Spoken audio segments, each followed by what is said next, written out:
Assalamualaikum warahmatullahi wabarakatuh. Para pemirsa, pada kesempatan kali ini saya akan membahas tentang apa itu kasih sayang dan apa sebenarnya hakikat kasih sayang. Tentunya yang saya bahas kali ini adalah kasih sayang terhadap sesama manusia. Para pemirsa, bahwa rasa kasih sayang terhadap sesama manusia itu sudah semestinya harus kita punyai. Bahwasanya manusia diciptakan Allah Subhanahu wa taala dengan berbagai perbedaan. Mulai dari perbedaan suku, ras, antar golongan, atau bahkan perbedaan agama. Namun ketika banyak perbedaan itulah sebenarnya bukan justru untuk supaya kita saling bersaing atau saling mendapatkan perhatian dari yang lain, sama sekali tidak. Tujuan Allah membuat perbedaan-perbedaan itu adalah agar kita saling menyapa, agar kita saling memberikan perasaan kasih sayang itu, sekaligus adalah ujian bagi kita, apakah kita menerima perbedaan itu.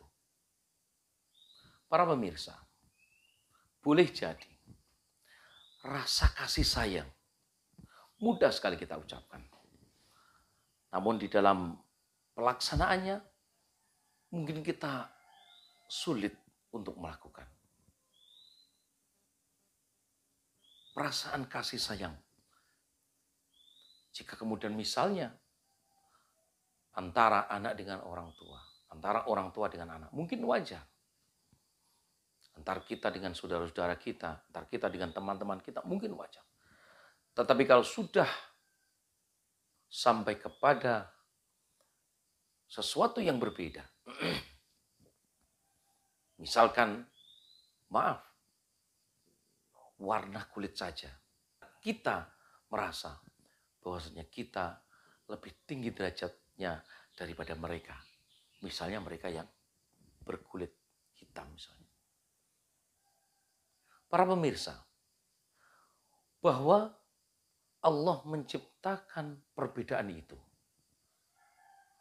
Allah lah yang membuat perbedaan itu. Dan Allah lah yang merencanakan segala sesuatunya untuk supaya manusia bisa menerima perbedaan itu. Sebut saja sekarang, perbedaan warna kulit.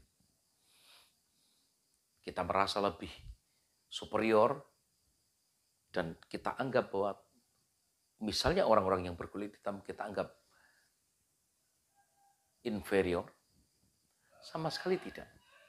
Saudara-saudara, para pemirsa, belum pernah merasa bahwasanya sesuatu yang diciptakan Allah untuk satu kelompok golongan atau suatu bangsa, itu adalah konsumsinya untuk satu bangsa itu. Sesuatu yang diciptakan oleh Allah untuk suatu yang berbeda dengan kita, maka itu adalah untuk konsumsi mereka. Sehingga kita dengan warna kulit seperti ini, maka itu untuk konsumsinya adalah yang seperti ini. Mohon maaf, yang berwarna kulit hitam, mereka juga untuk konsumsi mereka. Mungkin boleh jadi kita bisa mengejek atau bisa menganggap negatif mereka yang punya kulit hitam, tapi mereka juga bisa juga mengejek kita. Wah, orang Indonesia itu berkulit seperti itu. Wah, itu enggak bagus itu. Bisa jadi seperti itu. Orang yang berkulit putih, seperti orang barat, orang Eropa misalnya, boleh jadi mereka mengejek yang berkulit hitam atau kita.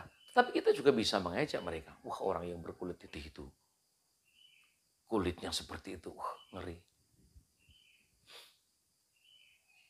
Oleh karena itu, sebenarnya Allah sudah menciptakan segala sesuatu itu sudah merupakan sesuatu yang indah, yang bagus. Sesuatu yang memang betul kita harus bisa menerima perbedaan itu. Namun terkadang kita merasa bahwasanya kita lebih superior dari mereka. Para pemirsa yang budiman, bukankah ketika merasa bahwa diri kita lebih baik, itu adalah suatu kesombongan. La yadkhuluna al-jannata man kana mithqalu dzarratin min kibrin. Bukankah kita merasa bahwa diri kita baik, itu adalah suatu kesombongan. Man kana mithqalu dzarratin min kibrin, maka kita tidak akan bisa dimasukkan ke surganya Allah. Para pemirsa, bahwasanya perbedaan demi perbedaan itu adalah untuk saling menyayangi, untuk saling mengasihi.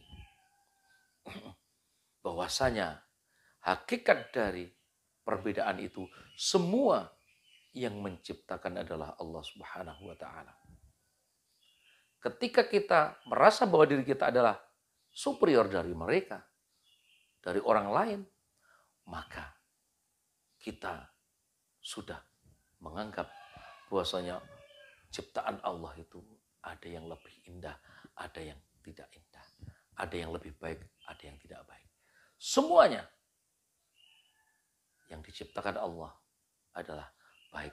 Hanya kita yang belum dapat mencari hikmah dari sesuatu yang kita anggap buruk itu menjadi sesuatu yang baik. Saudara-saudara, para pemirsa yang dirahmati Allah, sebut saja sekarang, perbedaan agama terkadang menjadi olok-olok. Merasa bahwasanya antara satu dengan yang lainnya menganggap paling benar. Islam jelas, inna dina indallahil Islam. Punya prinsip bahwasanya Islamlah agama yang paling benar. Tetapi prinsip ini tidak bisa untuk dipaksakan kepada orang yang berbeda agama. Karena mereka juga punya prinsip bahwa agama mereka lah yang paling benar.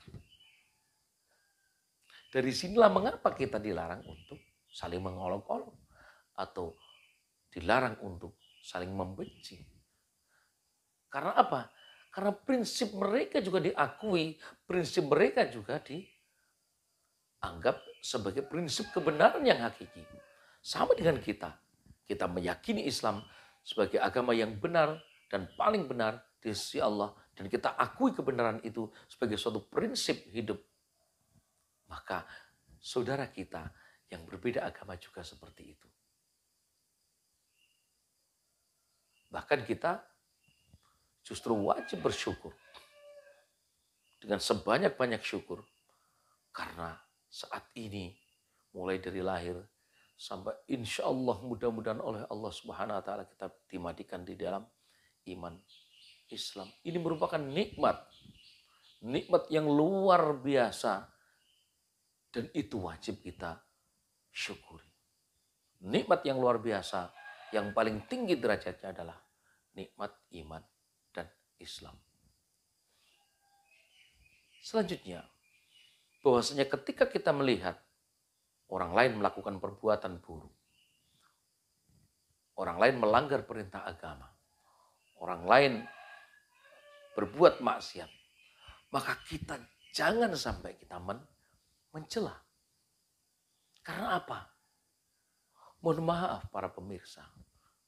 Karena kita tidak pernah menjamin diri kita untuk selamanya menjadi baik. Dan kita pun tidak bisa menjamin bahwa mereka yang berbuat saat ini melakukan dosa atau kemaksiatan, mereka itu akan selamanya melakukan itu. Bukankah Allah Maha Kuasa atas segala sesuatu? Jika Allah menghendaki orang yang saya katakan sebagai orang yang tidak baik tadi, boleh jadi dalam hitungan detik dia dijadikan sadar oleh Allah Subhanahu wa taala menjadi orang yang baik. Atau bahkan naudzubillah min dzalik, kita yang kita anggap sebagai orang yang baik karena merasa sebagai orang yang baik, dan saya katakan tadi adalah kesombongan, boleh jadi Allah membalikkan menjadi orang yang tidak baik. Na'udzubillah min dzalik. Rabbana la tuzigh qulubana ba'da idh hadaitana wa hab lana min ladunka rahmatan innaka antal wahhab. Iman di dalam dada harus tetap kita pertahankan sampai titik darah penghabisan. Hingga kita menghadap Allah Subhanahu wa taala nanti, sehingga kita menghadap kepada Allah Subhanahu wa taala tidak punya pertanggungjawaban apapun terhadap sesama manusia. Wal afu minkum. Assalamualaikum warahmatullahi wabarakatuh.